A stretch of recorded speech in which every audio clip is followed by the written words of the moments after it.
सौराष्ट्रे सोमनाथम च श्रीशैले मल्लिकार्जुनम,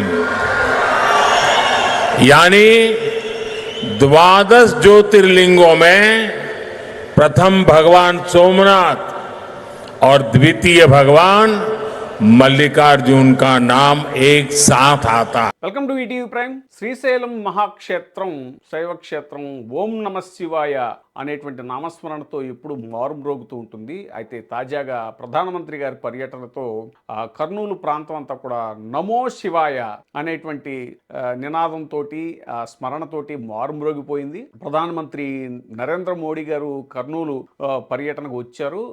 ప్రఖ్యాత శైవక్షేత్రమైనటువంటి శ్రీశైలం మల్లికార్జునుడిని ఆయన దర్శించుకున్నారు. ఆయన శివనామస్మరణలో శివుని యొక్క భక్తిలో ఆయన తాదాత్మ్యం చెందారు. అయితే కూటమి ప్రధాన నేతలు ఎవరైతే ఉన్నారో వాళ్ళు మాత్రం నరేంద్ర మోడీ గారి భక్తిలో, నరేంద్ర మోడీ గారి భజనలో తాదాత్మ్యం చెందారు అనేటువంటిది ఇప్పుడు జరుగుతున్నటువంటి చర్చ. ఎందుకనంటే మోడీ గారు వచ్చినప్పుడు సాధారణంగా ప్రధానమంత్రి హోదాలో ఆయన మన రాష్ట్రానికి వచ్చినప్పుడు ముఖ్యంగా ఆ ఏ ఏరియాకు వచ్చారో ఆ ఏరియా యొక్క సమస్యలో, లేకపోతే రాష్ట్రంలో ఉన్నటువంటి సమస్యలో, కేంద్రం ద్వారా పరిష్కరించాల్సిన సమస్యల గురించి వాటి గురించి విన్నవించుకోవటం అనేటువంటిది ఎప్పుడు జరుగుతూ ఉండేటువంటి ప్రక్రియ. కానీ అసలు నిన్న అవేమీ లేకుండా రాష్ట్రంలో ఎన్నో సమస్యలు ఉన్నాయి. ఆ సమస్యలన్నింటినీ కూడా ముఖ్యంగా కర్నూలు జిల్లాకి చెందినటువంటి సమస్యలు చాలా ఉన్నాయి. చెప్పుకుంటూ వెళ్తే అది కరువు ప్రాంతం, అది నీటి సమస్య ఉంది అక్కడ.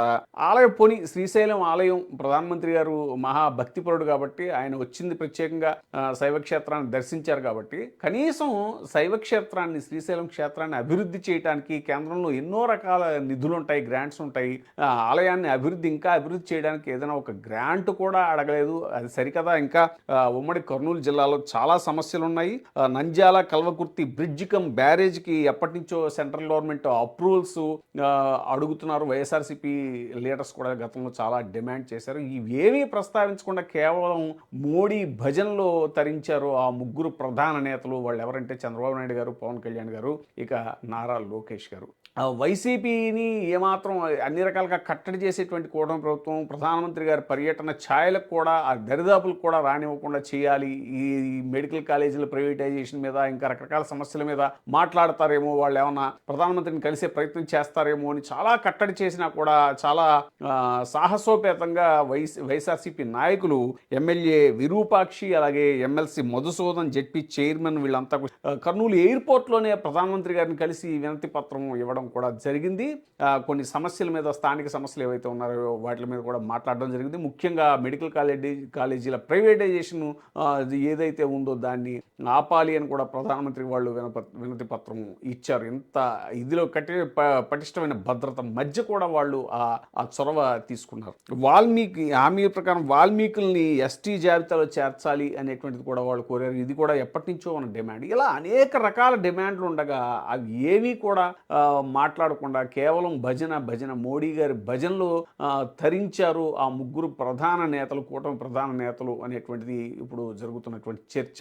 నేడు యుద్ధాలు, టారిఫ్. మనకి ప్రధానమంత్రి గారిని ఒకటే ఒక పదంతో పిలుస్తాం, కర్మయోగి.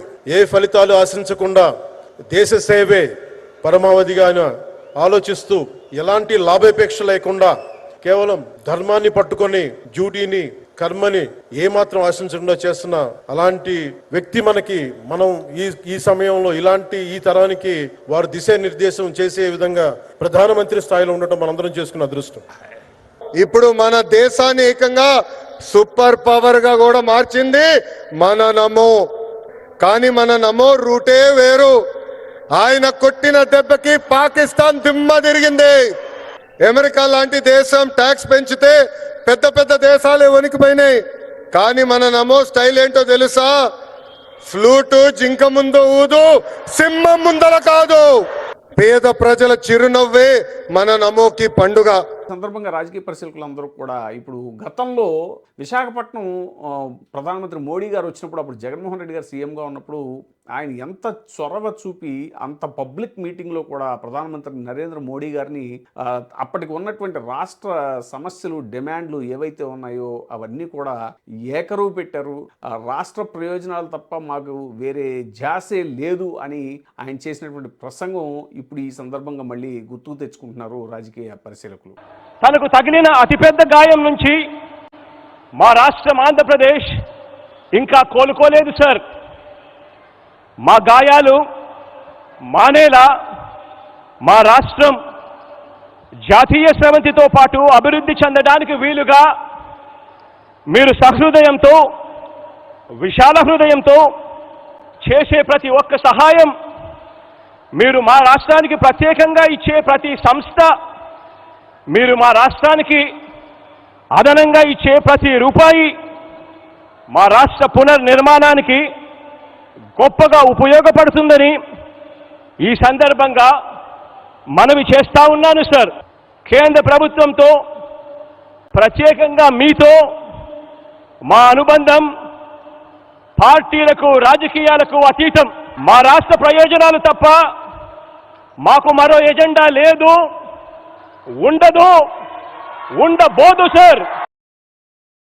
సో అలాగా మరి ప్రధానమంత్రి హోదాలో ఒక వ్యక్తి మన రాష్ట్రానికి వచ్చినప్పుడు రాష్ట్రం సమస్యలు ఏమున్నాయి అవన్నీ కూడా విన్నవించుకోకుండా, వాటిని అడ్రస్ చేయకుండా, ఆయన దృష్టికి తీసుకెళ్లకుండా కేవలం ఈ భజనకి పరిమితం అవడం ఏమిటి, కల్తీ మద్యం ఏదైతే ఉందో దాని మీద కూడా ఎక్కడ మోడీ గారు ఆరా తీస్తారో అని చెప్పేసి దాని మీద కూడా గుంభనంగా ఏ రకమైనటువంటి ప్రొటెస్టులు, నిరసనలు అవేవి కూడా జరగకుండా జాగ్రత్త పడి అంతటి ఇదిలో కూడా వైసీపీ నాయకులు చొరవ తీసుకుని ప్రధానమంత్రి గారిని ఎయిర్పోర్ట్లో కలిసి వాళ్ళ వినతి పత్రం ఇవ్వడం చేసినటువంటి ఆ సాహసాన్ని ఇప్పుడు రాజకీయ పరిశీలకులు అందరూ కూడా మెచ్చుకుంటున్నారు. అలాగే కూటమి ప్రధాన నేతల యొక్క భజన ఏదైతే ఉందో, మోడీ గారి భజన ఏదైతే ఉందో దాన్ని తీవ్రంగా తప్పుపడుతున్నారు.